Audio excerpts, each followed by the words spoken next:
All right. So we want to debate who is the best competency porn star. The John Holmes or Mia Khalifa or Jenna Jameson, depending on what, era of porn Don't leave Ron Not that Jeremy I know out. any of them. I've just heard these names before. We ChatGPT these answers. Yeah, I had to look it up. So who is the Mia Khalifa of competency porn? Okay. Original geek, that's who I am. Rolling 20s with my squad, we got a plan. All right, welcome to Original Geek. This is the All Fandom podcast for sci-fi, fantasy, comics, and every pop culture obsession that built us.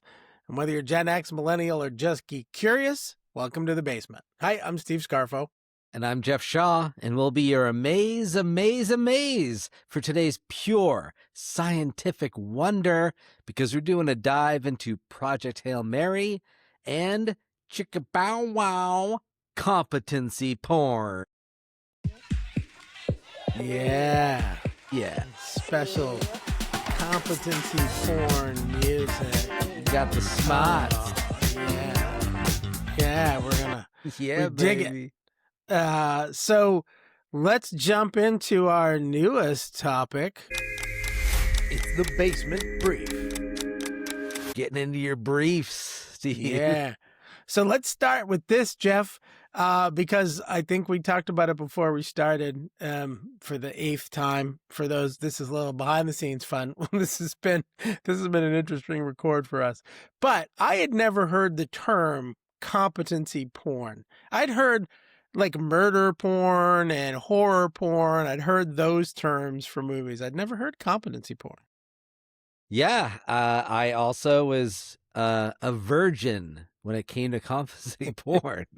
I had not explored it yet, or I hadn't thought I had, but actually I've been a competency porn head for years, decades, because it's when the pleasure of the story comes from watching highly skilled people be really, really good at what they do, where it's the intellect, not the action, not the charisma, but the smarts. The smarts. When you play smart. Which is a joke for like 4 people, but I love it. If you guys weren't ready for an innuendo-filled episode before, you need to be now. Because while this has nothing to do with actual porn, you will think it does by the end. Yeah, so this came about because I was looking for a good theme for Project Hail Mary. And the one that leapt to mind was yet one more world-ending film. And we've already explored that in a couple different ways on the podcast in the past few months. So we needed a different topic. And Google Gemini suggested competency porn. And so it that works. just tells me that the AI models are a little bit dirty. And I like it. I'm a fan. Yeah, but it isn't really it is a thing. It's out there, but it's not widely known. So I think a lot of you may be also in for a new ride into this land of competency I think people porn. should buckle up and hold on tight because it's going to be a bumpy ride. But here's the best part of this. Everybody listening already knows this topic. They don't know it maybe with this phrasing and this frame. Oh, okay. It's the phrasing. They know this topic. And I think when we start digging in a little deeper, it'll be a little more obvious. I hope most of the folks who are with us right now have already figured out what we're doing. But if you haven't, we're going to get there. We're going to lather up and slide our way right into the topic. Smooth sailing. I don't know why I made that voice, but I did. I feel like it's appropriate for this topic. So this is when a story is really, it's not about power or fantasy. It's about skill and smarts. And it's about handling a problem, not by blowing up the asteroid or by flying around the Earth backwards to make time go back because you have special powers. It's about using the one thing that we all have is a brain, and your ability to use it in tough situations. I don't know how much further we want to dig into the topic itself, because I think we might start jumping around. Yeah, We don't no, want we're to. ready. We're We're ready going to to go move right on. into. buddy. So here we're going to jump into our random review for Project Hail Mary. It's time for a random review. All right, welcome to the original Geek Random Review. We set the topic, the dice set the direction. We know what we're reviewing, we just don't know how. Absolutely, yeah. And we're doing Project Hail Mary today. So we're looking forward to rolling the dice and exploring this great film. Because the bottom line is, no matter what comes out of this random review, we both give it 2 thumbs down. Yes. Which, if you've seen the movie, you know is a really good vote. Yeah, exactly. Or if you've It's read the book. amaze, amaze, It is amaze. amazing. I wanted to hear you say that like 9 more times. I almost restarted this particular version just to get you to say it again. You're better memory of me than me at this. Which am I rolling for you first? Or you rolling for me? Actually, I believe it's my turn to roll for you. So you have an 11.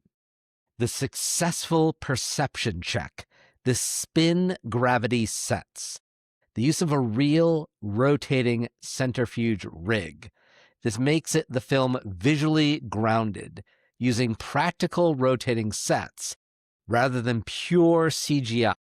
Allowed Ryan Gosling to move with a realistic, disorienting weight. It gave the ship a claustrophobic, tactile feel that CGI simply can't replicate. I really like this topic because it's more than just the sets. I mean, obviously, in a movie like this, for those of you who don't know the premise, again, a world-ending situation, and he's the guy that has to go save the world, and he has to go. He ends up alone, and it's in space. So you would expect the way things are today, it would be mostly, I mean, even TV shows like Mandalorian, they use the volume, where even though it's all virtual, to us it looks great. They could have gone that way, but they chose to build most of the ship, most of the scenes, I believe, that they have filmed. I saw the centrifuge set. I saw a couple other with Rocky, that they're all practical set pieces. Rocky is a practical. It's not a CGI character. It's a practical character. It's a puppet. It's a puppet. So beyond just the spin gravity set, I think the use of the practical effects it made it feel almost more like an old school 80s and 90s movie because it wasn't too shiny. Those that fit the range that Jeff and I are in. If my Gen X friends out there, you'll remember movies like the original Spider-Man with Tobey Maguire, and they had the animated Spider-Man. Like, he looked horrible. He looked like a rubber doll, right? It was bad. And this went back to the practical effect of it looks like they're really sitting there, because he's really in there. And I agree with the statement of the claustrophobic setting and the disorientation. I believe they actually had it on a rotation. They put it on an axis so the whole set would move. So he wasn't just doing the old Star Trek throw yourself on the ground. He was literally fighting the set as it was moving. Yeah. Yeah, I think it was fantastic. There's a lot about this that I love, but yeah, that's definitely one of the things. Yeah, practical effects. It's interesting that you pointed out Spider-Man, because I just saw someone that they mentioned that in the new Spider-Man, they actually have, it's not Tom Holland, it's stunt actor doing some swinging, and they did that as much as possible. And apparently the feedback was there. CGI is good, but it doesn't quite look right. And so, and I think, they were so right to do this. It's Lord and, oh man, what's the two filmmakers here? Anyway, they made a great choice by going with practical effects. It makes a difference. It feels real. This movie, it feels real because they're only using CGI when they have to. And when they had to, and hopefully I'm not ruining anything from one of these other roles, is some of the effects of when they see that alien planet and when they're in that field of astrophage. It's obviously CGI and it looks amazing. So it's not like we're not crapping on CGI. But what I do like is when a filmmaker chooses to do a practical effect when they can. Yeah, obviously we use AI and technology all the time, but yeah, the use of practical effects really does ground it. I don't want it to sound cheesy because that's the way the question worded it, but it really does ground what the performance looks like. I feel like his performance was better because he was Yeah, true truly too. he truly had to react to a situation. Yeah. Again, and they're professionals, and I'm sure if he did it on a volume, Ryan Gosling would have made it look real as much as he could have. But there's that extra layer that you can feel that, oh, he really fell. This isn't like him goofing. He just slipped and he fell. A little side quest note, I just saw a video today. Apparently Tom Holland was doing some of his own stunts. Nice. They switched to a stuntman because he got a concussion and he had to stop filming for a month. Oh. So he was really doing his own stunts there too. So. Okay. But anyway, just happened to watch it like a couple hours ago. All right. All We're right. going to use our special Galaxy Quest obtained dice for Jeff. Mhm. And if you don't know what that means, go back and watch the last episode. Yeah, how dare you? A 19. A right. successful charisma. Oh, look at this, Rocky the Puppet. A mix of practical puppetry and VFX. I will roll again if you don't want to talk about this. Hold on. So the real star of the show by using a physical puppet. I didn't even know this was here. Performed by James Ortiz on set. Gosling had something real to interact with, Rocky being the most lovable non-human character since E.T., sparking a massive wave of amaze memes. So, I think you should definitely say something, but we just talked about this, so if you wanted another role, we could do another. Yeah, because we wrapped this up with the practical effects, because I agree. Like, they could have CGI'd Rocky, and they didn't. They used a puppet, and it feels more real and more grounded. So I feel like it's kind of the same topic. And you did literally mention that Rocky was a puppet. So again, if you're watching one of these, if this is your first random review with us, the list is generated by AI. We don't look at it on purpose so that we don't know what we're doing. The whole point of this is to be fresh and off the cuff. We watched the movie, actually went and saw it together. So I did not know that was an option. So this is the first time we've actually had a crossover. We had to roll a second roll. Yes, I agree. All right, hold on. Let me see what I got for you this time. Oh, I rolled another 19. We're not going to do that. I can't roll this good. Now I rolled a 20. Oh, that's a different one. For the record, I never roll this good in actual D&D. Usually ones and twos. Okay. Critical hit. First contact sequence. Also our first 20, I think. The airlock meeting between Grace and Rocky. Pure cinematic magic. The moment the two ships dock and the two species see each other for the first time was cited as the scene of the year. It balanced tension, wonder, and humor in a way that defined Lord and Miller style. So there's the other guy. Yeah, there's our filmmaker names. Yeah, so because they made Did they actually make The Martian? No. The Lego movie. They did Deadpool.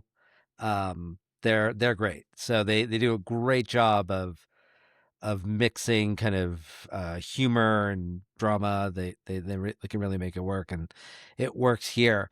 I'm very glad that I didn't listen to the audiobook prior to seeing the movie. So I agree with that magic of them first meeting, and I hadn't seen too many spoilers. I mean, just watched the trailer.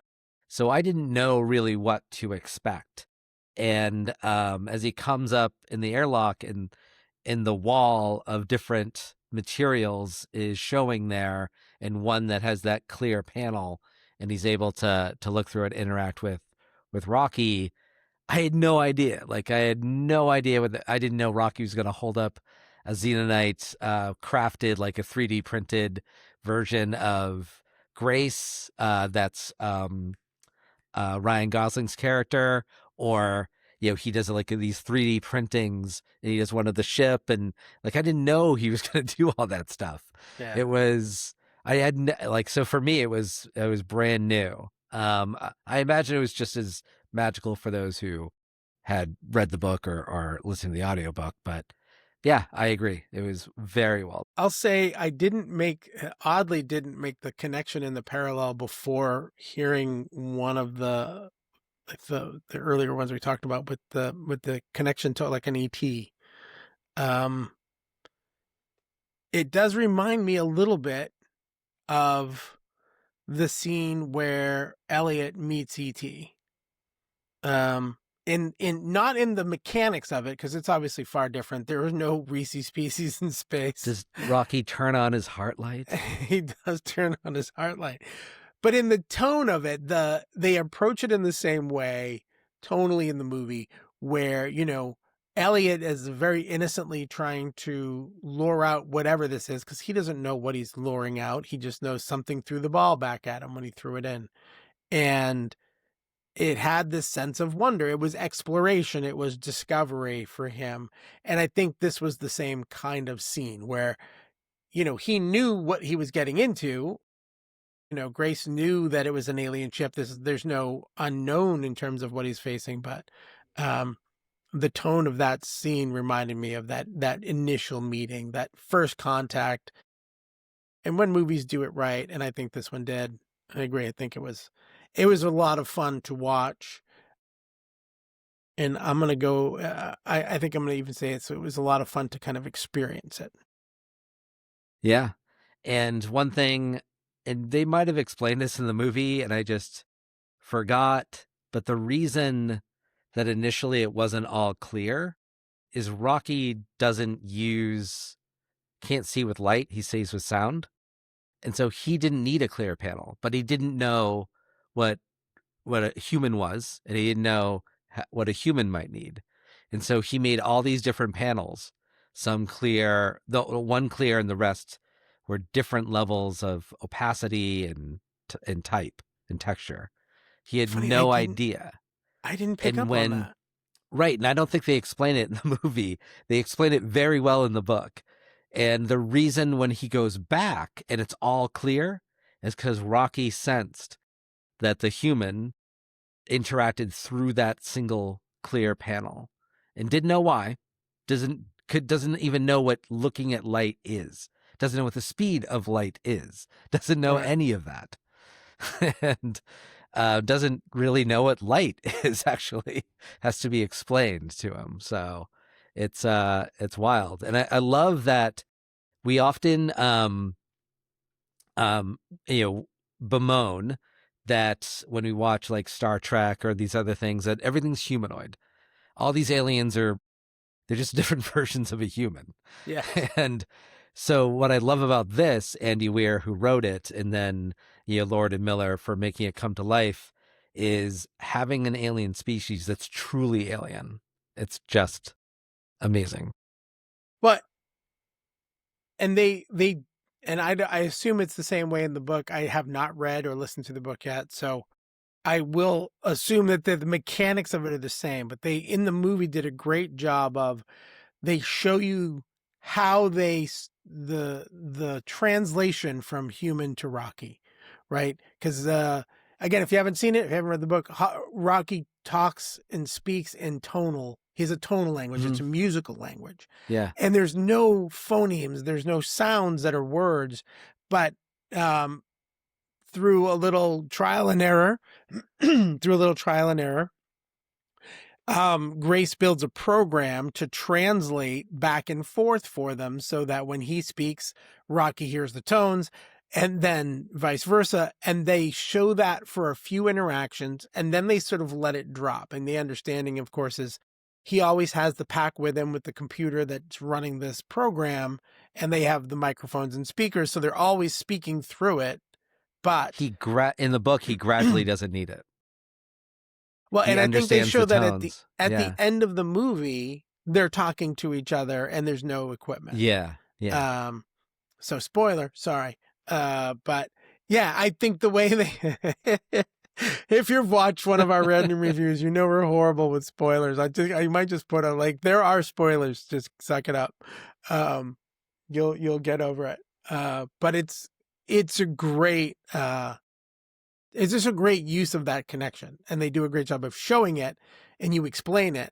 They don't explain some other stuff we'll talk about later, but they explained it and then kind of let it fall away, Mhm. which is cool.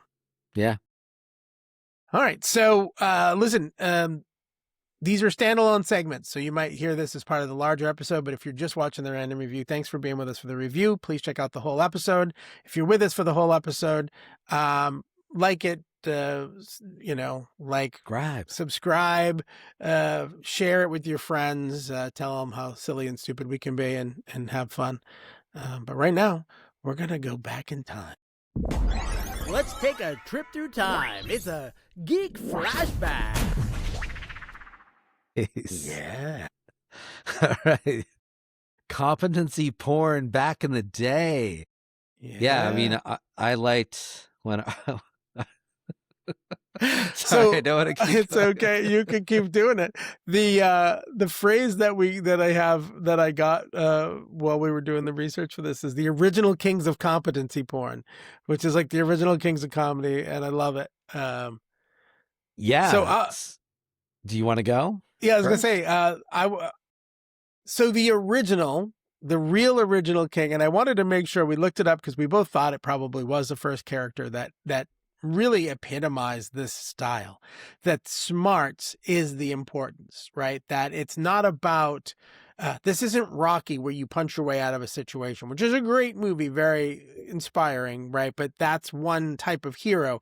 Competency porn, the smarter the person, the better. And the first one of those is Sherlock Holmes. It seems obvious. He was first created by Sir Arthur Conan Doyle in 1887. He has been and will probably remain my favorite literary character of all time. So I think for me, the idea that you don't have to have anything special about you physically, I guess, other than your brain and your ability to pay attention. I know there's a whole list we're going to go through, but yeah. Yeah, I agree that Sherlock Holmes definitely would have been, one of my first, characters that I was aware of, that it was the intellect. It was being the smartest guy in the room and figuring things out. But for my flashback, I want to talk about one of my favorite movies of the 80s and also happens to be competency porn, and that is Real Genius, starring Val Kilmer.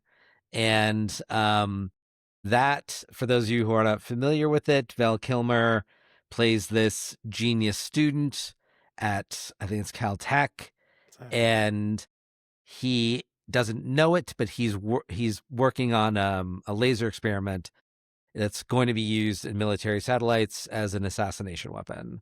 And you find that out like right in the first segment of the movie. So it's also from the 80s. So yeah. Okay. So if you that we haven't can spoil. Okay. we can spoil a movie that's Okay. 40 years old. So Val Kilmer sadly no longer with us. Your timer has and his expired. character is Chris Knight. Brilliant senior at Caltech. And this new freshman who's only 14 years old and even smarter than Chris Knight is Mitch Taylor, and he is, going to be the one that helps deliver this laser because Chris Knight is just being a goofball. So what I love about this, one of the things I love about this movie is Val Kilmer is just a brilliant comedic actor, and we really got to see him showcase his stuff here. And he's also so brilliant. He's Caltech Second smartest. geniuses. All right, so he's the second smartest guy in the room, but he's the funniest, and he doesn't care what people think, and he just wants to have a good time, and he doesn't care about this laser. And that's, of course, why Mitch gets brought in. and recruited by Caltech at 14. But it stands the test of time. I rewatched it. It's not streaming for free anywhere, so I had to buy it for like $5. But it stands the test of time. I wasn't sure if it would. Not all these 80 movies that I love do, and this one No, we does. So talked highly about that. recommend Real Genius. If you're a Val Kilmer fan, you haven't seen this, or it's been a while, it's worth a rewatch. It's so good. And it's funny because at the time we didn't know about neurodivergent characters. Like that wasn't how we'd say someone was odd, right? So Jordan, who's the female love interest of Mitch, is this brilliantly played, character by Michelle Mayrink, who's also in Revenge of the Nerds, and so she plays female nerds. It was like her, pigeonholed role. But her character is also, brilliant. So, well, Yeah, very well I done. think the thing they did really well in Real Genius is they blended cool with smart. Because Val Kilmer, as an actor at the time too, was always, I mean, he was Iceman in the original Top Yeah. Gun, right? Yeah. He played these really kind of slick, suave, cool characters. And so they Doc layered Holliday. Doc Holliday. Oh my God, that was such a great portrayal in that movie. I don't remember now if that was Tombstone or Earp.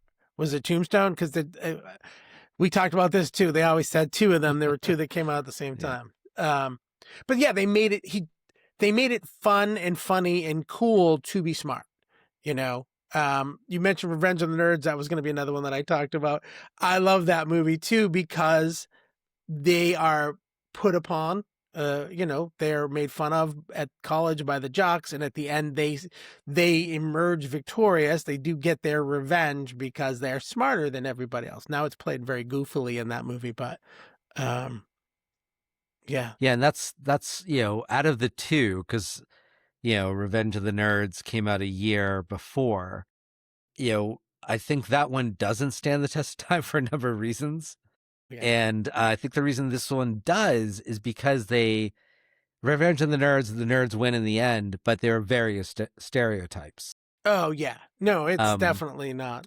Whereas I wanted to be Chris Knight. There was no nerd in Revenge of the Nerds I wanted to be. Well, Chris that's what I'm Knight. saying. So he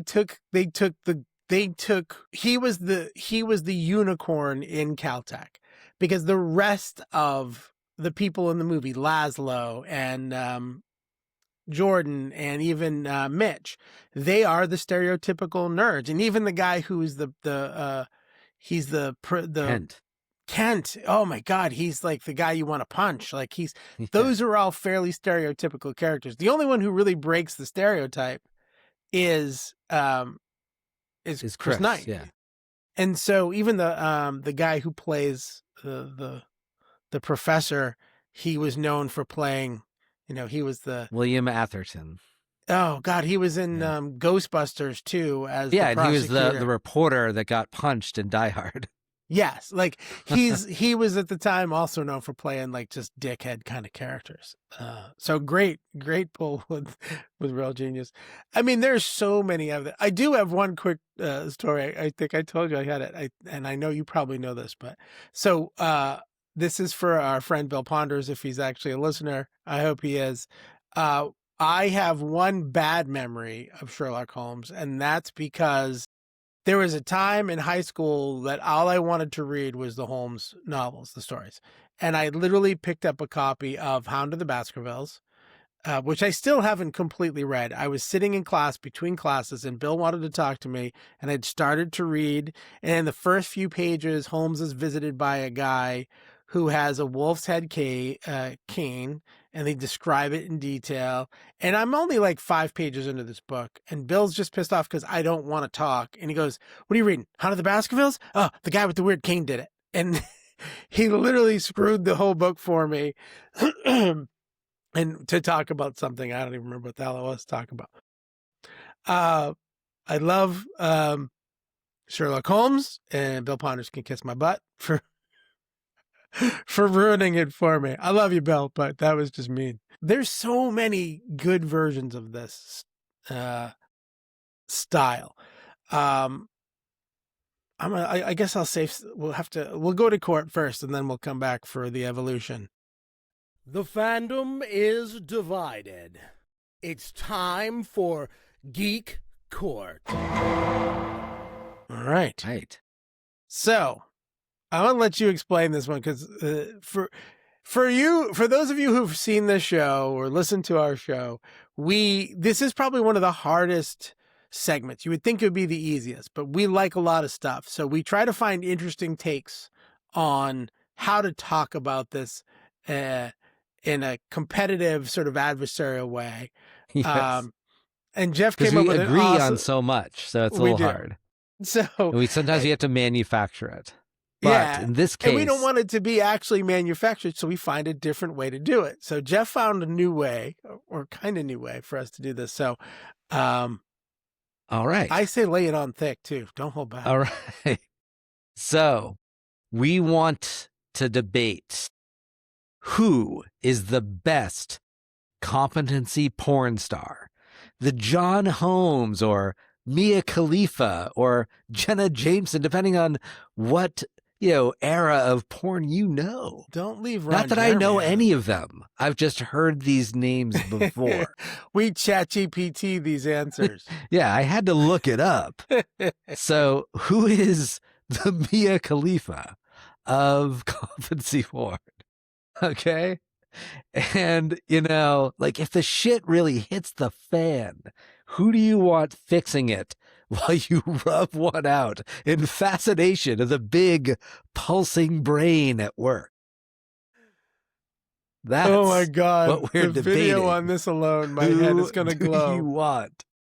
All right. So, Who do you want to help you release this tension?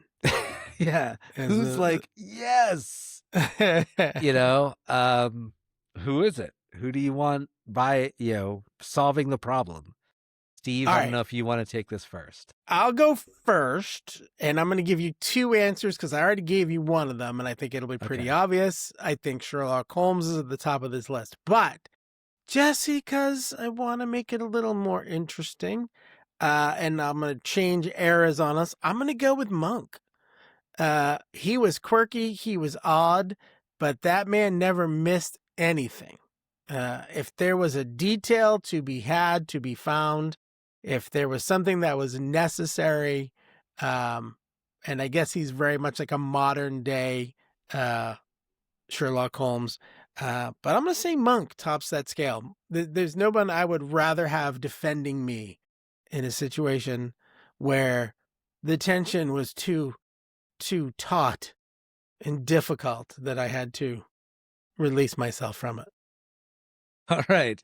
Kind of going in a similar way. So I really wanted to stick with Chris Knight because I love the humor and the intellect. I love and having fun. I feel like Chris Knight would be a great hang. Plus, he'd fix the problems. But it might be in a very kind of narrow field of science. I'm not sure. So I decided to go with The Mentalist.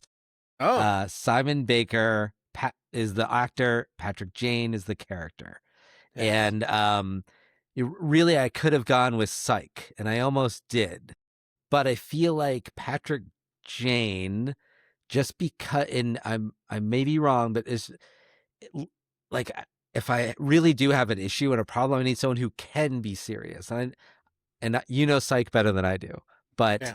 I feel like Patrick Jane can really, get down to the problem and take things seriously, but also have fun and be a great conversationalist and irreverent. I know I'm describing the Psych character as well. They're very similar. It's hard to describe in this moment how that would change, but I'm putting my vote on Patrick Jane for who is the number one competency porn star. I will say, it's funny that you say Psych too, because I do love that show, and I almost said Sean Spencer. And I love the dynamic between him and Gus.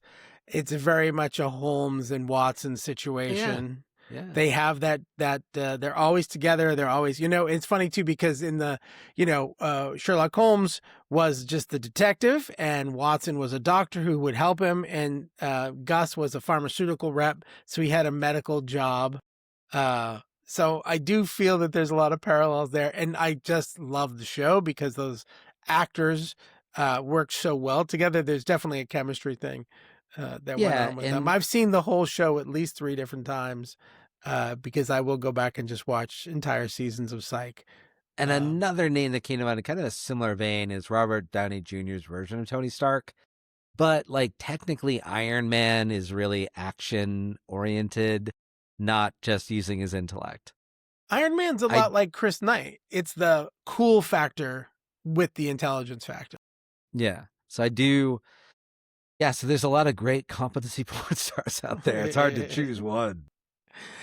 That's good to have a variety of competency porn because you want to keep things fresh. You want to make sure that you're always finding the best version of your competency porn that you want to keep it exciting as time goes Yeah. on. So there are different eras of competency porn to look at. If you're a Spock and Data kind of guy, if you're Egon from the Ghostbusters, MacGyver we talked about before we started recording.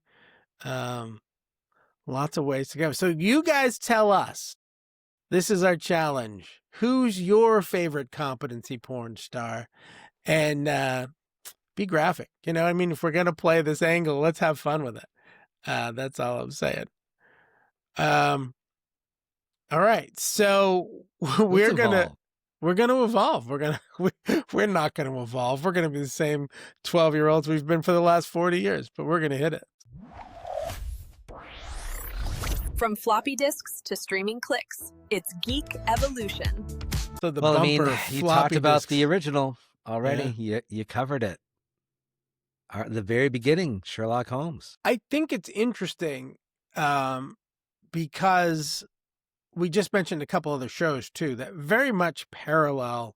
So yes, the show, the style of this type of hero has evolved, right? The Grace and Project Hail Mary, a far different character than like a Sherlock Holmes style character. Still someone who uses intellect to solve the problems. So the stylistic choice of intelligence over brawn, that carries through. But the way they do it changes. But it's funny because I feel like some of this is not, I feel like we found something in Sherlock Holmes that we love so much that there are different permutations. I mean, Psych, The Mentalist, Jesus, they had Elementary, they had Sherlock in England. I was just talking about, there's a new Prime show called Sherlock, Young Sherlock, which I just started watching, but is a really good version of this of the same story. So I think the idea of that smart person who figures out what's going on, the Glass Onion series that's I think it's been on Netflix. Benoit With Blank or something like that. Yeah. Daniel Craig's character. Daniel Craig. Yeah. And they've done like 3 or 4 of them now, and it's very much the same style. 100%. Yep. There's just something really cool about watching someone dismantle a puzzle that seems impossible. And what I love is that we have brilliant writers who can keep doing this, because that's that is such a challenge, because you've got to find a new way of telling the same. Because if Sherlock Holmes is the original competency porn star and everyone else that's come after him is very similar, then you've got to find new ways, and yet they do, because my wife and I, we love watching a lot of British BritBox mystery shows. Death in Paradise is a great show, and they've had, I think, 4 or 5 different detectives, each with their own little quirk, but the bottom line is they're brilliant, and they're able to solve these crimes because they notice things no one else does, and their brains work differently in I would say, a superior way for figuring things out. Yeah, and it's the really cool thing I always ask for these lists when we're doing these topics, right? Like, give me a list of this from this time. And something interesting happened this time when I did it, right? So I wanted to make sure I had some. And it's funny because when we talked about this originally, we said it at the beginning of the episode, we're like, what would fit? And then all of a sudden, all of this stuff that we've been talking about in 100, I'll tell you exactly, at least 136 more titles of TV shows and movies popped up of situations where this is about smarts more than anything else. Well, we're talking about some of the obvious ones with especially the detective shows. Those are the easiest. But there are, like there's a great one on Peacock called Poker Face with Natasha Lyonne. Not the same at all, but she's so good at this one thing. She can tell when people are lying. It's not smarts per se, like a Sherlock Holmes smarts, but she's got a skill, and that skill serves her. Yeah. And then High Potential with Caitlin Olsen Yes. is that type of character, more in the Sherlock Holmes vein, but with a very more like Psych, where she's a reverend, she works with the police, but she's not a cop, and she's able to flout authority in a different way, but because no one else can think like her, so she's able to solve crimes no one else can, because they're just not observant, or they don't have that encyclopedia brain that just remembers everything. Right. So yeah, the Chat GPT machine came up with, I think it's 9 different topics. So 9 genres. So there's the detective one. That's what we've talked a lot about. Strategy, heist, planning movies like Ocean's 11 and Sneakers. The Italian Job. TV shows like Leverage and White Collar. Oh, I forgot about White Collar. White Collar was a great show. That was sort of a Catch Me If You Can on TV, right? I don't know if you ever watched White Collar. Yeah. But he was a master thief that ended up helping the FBI. And it was always about a con. In the Leverage TV show. Legal Political Suits.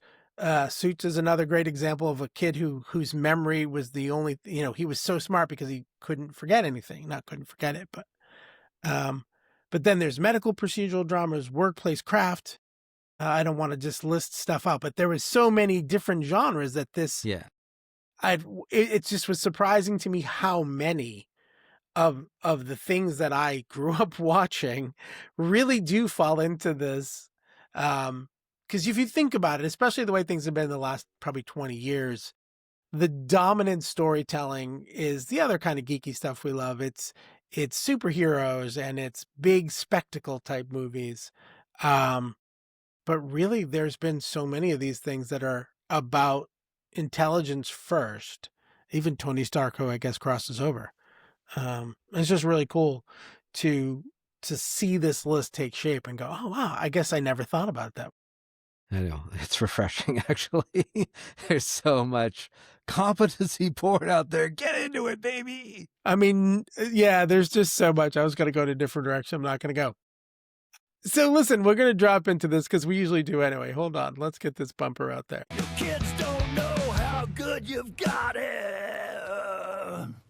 Yeah, we know. We want you to know. And this type of movie, a lot of times is overrated. Not overrated, sorry. Overlooked, underrated. So don't diss on Project Hail Mary because, oh, it's just a guy in a spaceship with it seems like it's a small movie. And it's not, right? There's drama, there's tension, there's humor. There's a lot that goes on just because, Robert Downey Jr. is not flying around in his new Doctor Doom outfit. Don't discount these kind of movies, right? I think it's been doing really well in the box office. No, it has, yeah. So and that's what I love about this, that, we talked in an earlier episode about us becoming an idiocracy too fast, too soon. It was supposed to be hundreds of years from now. How dare we accelerate that timeline?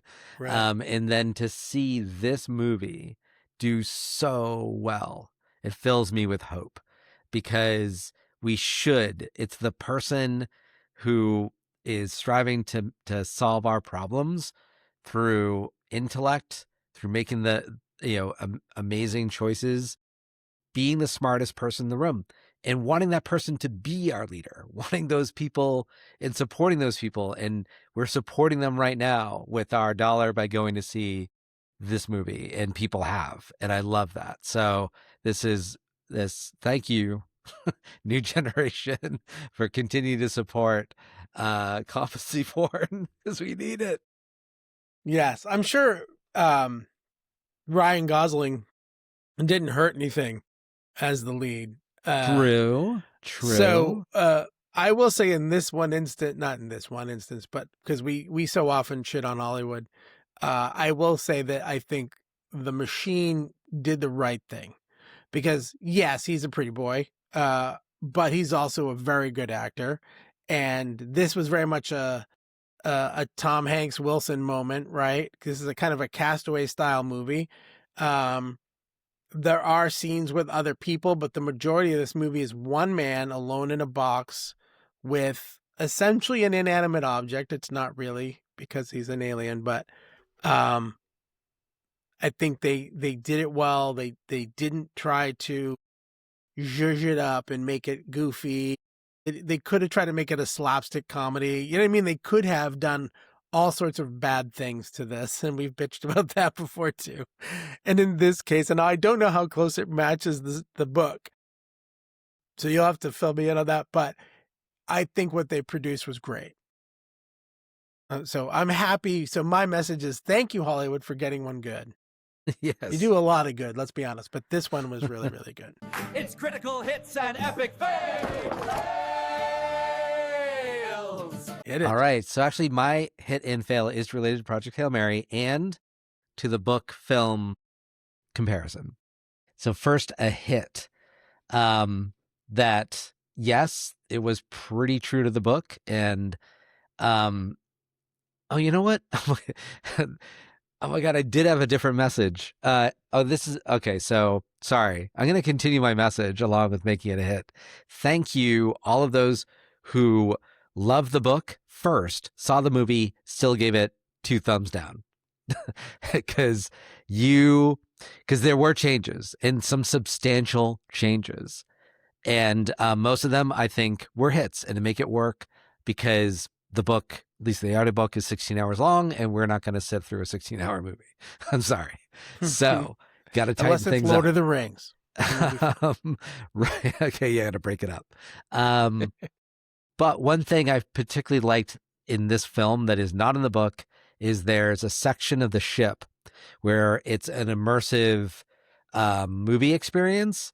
And it makes sense because it's done so that the humans don't go insane, because it's essentially solitary confinement, like Steve said in the last segment, that he's in a man in a box, and you're going to go insane. And that's it. So having this kind of immersive, like their low tech version of a holodeck from Star Trek, like it's there to help you not go mad, and so it keeps him, looking at things in an interesting way. And I think, so that's my critical hit, is that where they did most of the time, where they made a change, it actually worked really well. I think my hit is more for the genre.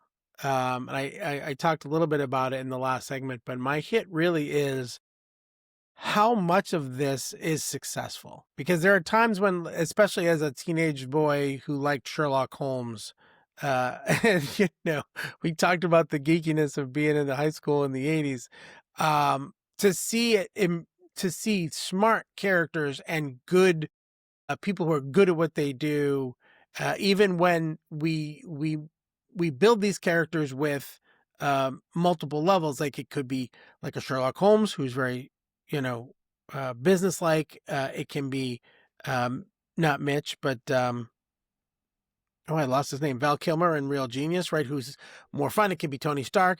But at the end of the day, the integration of intelligence is the most important thing. Humor and all the other stuff is great. It makes it more fun to watch sometimes. But so I think the hit is that this is an enduring style that honestly, until we really started talking about this episode, I've never thought about it as competence porn as a real genre. I know people don't want to call it that sometimes because just because of the word porn, but I mean, I've heard people refer to books as murder porn. Do you know what I mean? Like, it's really just that excessive enjoyment that you get out of a specific type of activity. And, whether you do it clothed or unclothed is up to you. But this is a situation where We're not king shaming.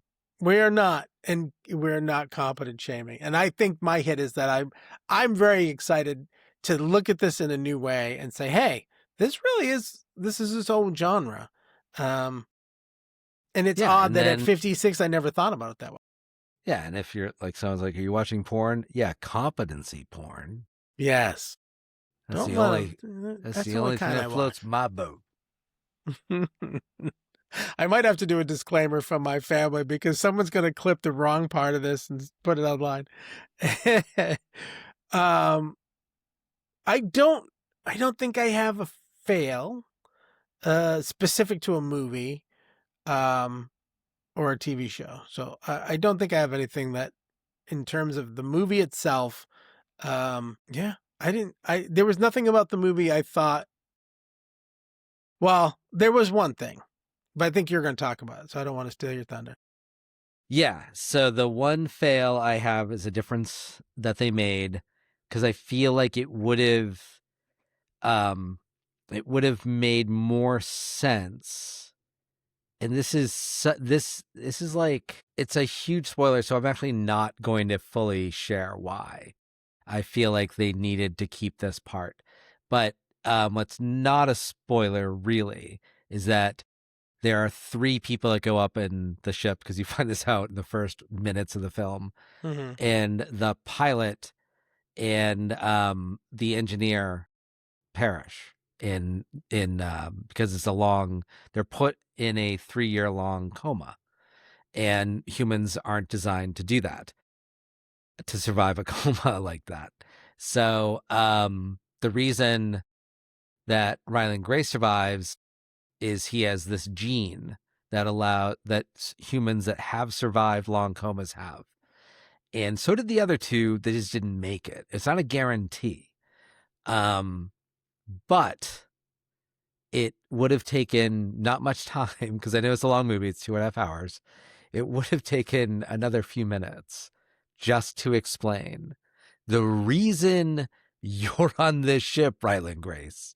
Because you see it in the trailers. Like, I put the not an astronaut. I'm not going up there. I'm not doing it. They could, like, yeah, he's brilliant, but there's a lot of brilliant people. Why didn't they grab someone else and shove them in that spaceship? Or ask for a different volunteer? Like, it would have taken not much time. It would have explained why he's on that ship when he doesn't want to be, because he's one of the few people in the entire world who's both a scientist and has the gene and is able to make that journey. So yeah, that's my epic fail, is I feel like it would have helped for those of us who are watching that movie and not putting our brains on hold.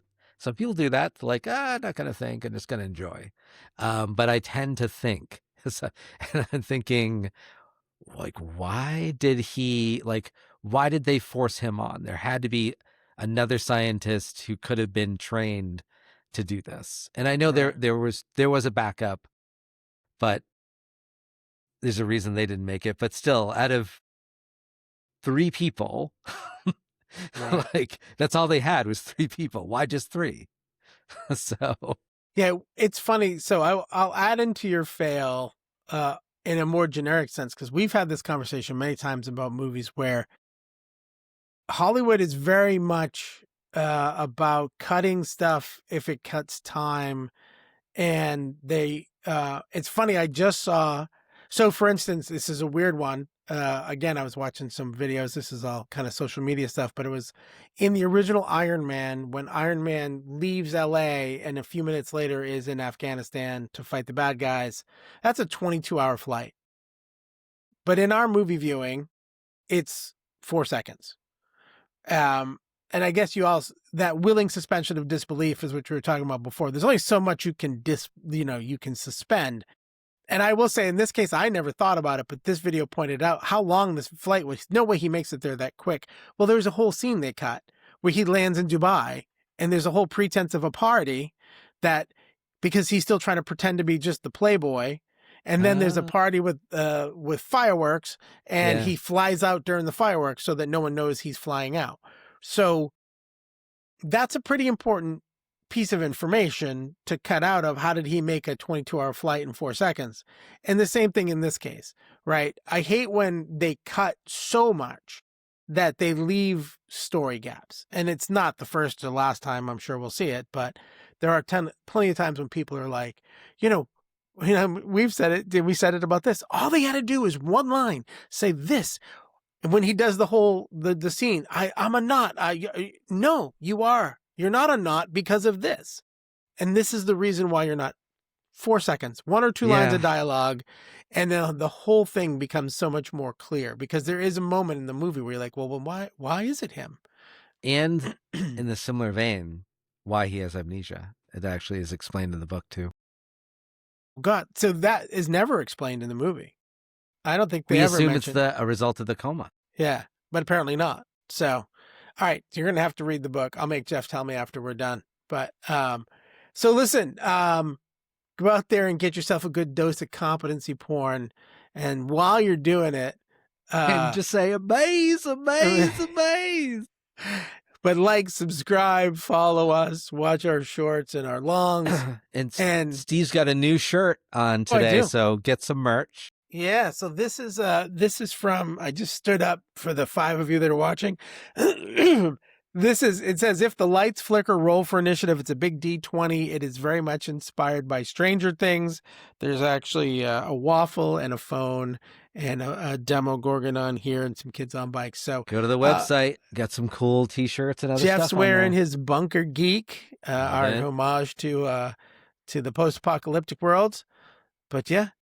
So, what do you say, Jeff? 2 thumbs down. 2 thumbs down.